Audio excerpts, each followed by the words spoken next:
So welcome and congratulations for taking that step to learn the 3 simple steps I'm going to give you today to really stop losing your voice and be able to deliver your message powerfully.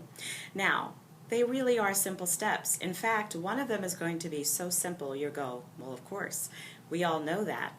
And that is, the number 1 step is to always have water. Always, always, always have room temperature water. There is an important thing about not having extremes of temperature of hot or cold. So having room temperature water, especially when you go to hotels, they want to load up the ice. Don't have the ice. Ask for a pitcher just for yourself without ice so that you can have it room temperature. What's happening is you are literally freezing your vocal cords. It would be like an athlete freezing the knee and then going out and playing a big game of football. They'd probably do some damage, and guess what? So do we. So the number 1 thing, keep those vocal cords wet. Always have water.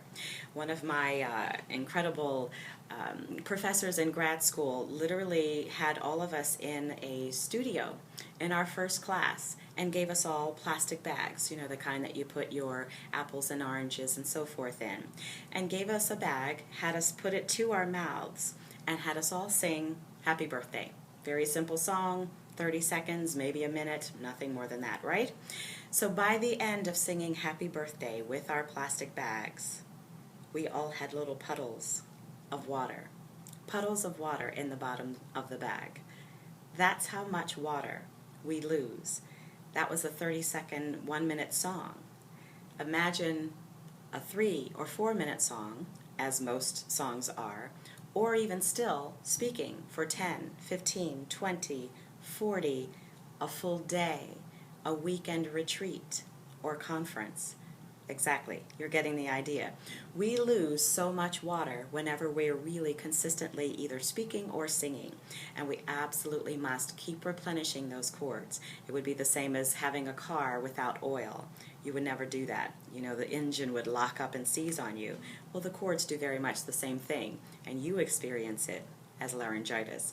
Absolutely the worst, and I've watched lots of amazing, powerful people do exactly that, lose their voice at crucial times because they did not do some of the techniques that I'm about to share with you.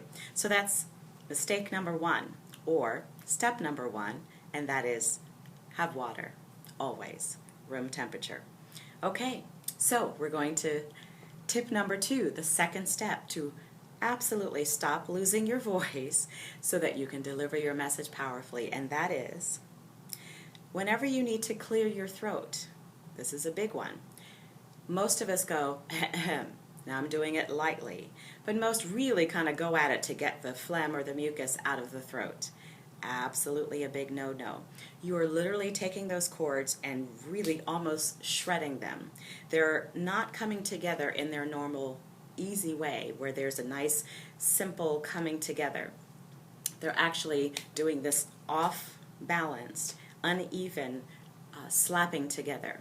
This is not what you want because that actually, over time, of course, irritates the throat, causes the cords to swell, and therefore your voice to start going bye-bye. We don't want that. And one of the things you can do to kind of feel what that feels like is if you were to take your hands and not just clap them this way, but actually clap them on a diagonal and really clap them hard and then rub. Clap and then rub. Clap and then rub.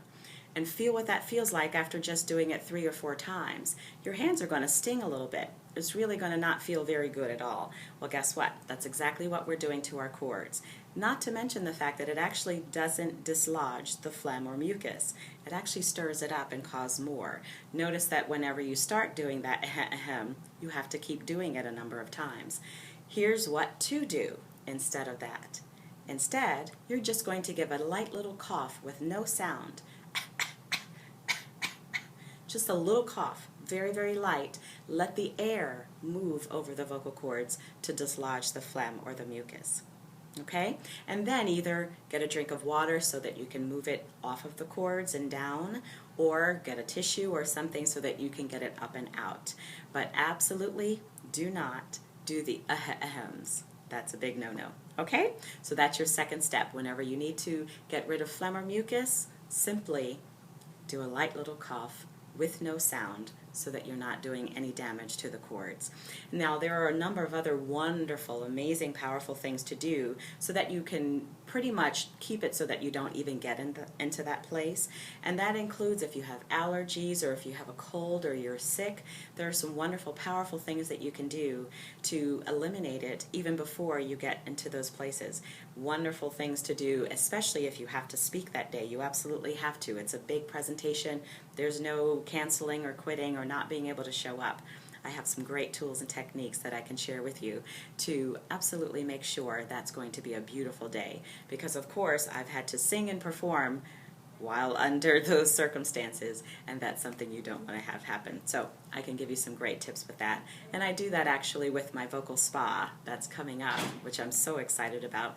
My vocal spa day, which has wonderful ways to really give your voice a retreat. You know, we do it for our face, for our body, for our hair, for our nails, for toes and feet, but we never do it for the voice. It needs it as well.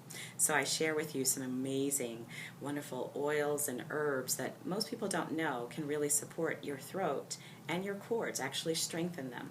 So I'll be sharing that in my vocal spa day. So take a look. All right, tip number 3. Here we go. The third big mistake that most public speakers make is that their voices are not strong enough to sustain continued speaking. They actually don't have the physical stamina to be able to speak for hours upon hours, days upon days. You might have a fabulous event that you're planning to do, but do you have the vocal stamina to be able to last to the end of the day, fully, strongly, with that message being done all through the day? Most do not. Maybe an hour, maybe 2. But usually even not a day. And I have really, unfortunately, heard some amazing people who are dear to my heart not be able to make it through to the end of their own event because their voices have gone. Even recently, we've watched the President of the United States losing his voice. And this is something that happens, unfortunately, commonly for those who use their voice consistently. I actually call singers and public speakers, teachers, ministers, and so forth, vocal athletes, because we use our voices on an athletic level. It's really quite over and above the average everyday use. So there are things you need to do to learn how to absolutely have the strength and the stamina to last through to the end of your event. So I share some of those things as well in my program called The Vocal Athlete, of course. But I show you how to do that in just 10 minutes a day, so that you don't have to spend all of this time and all of this money having to learn how to do that. So stay tuned for that as well. So that's the third big mistake, is not having the strength and the stamina. Well, here's what to do. Get some training. That's pretty easy, isn't it? Get some exercises, get some tools to actually strengthen the voice so that you do have the stamina. You do have the strength to last all the way in. And it's so, so easy. Just like an athlete, again, they do their, different things that they're doing on a daily basis. They train. Dancers, they train. They're at the bar. They're doing pliés and grand jetés and so forth to strengthen their body. Well, it's the same thing.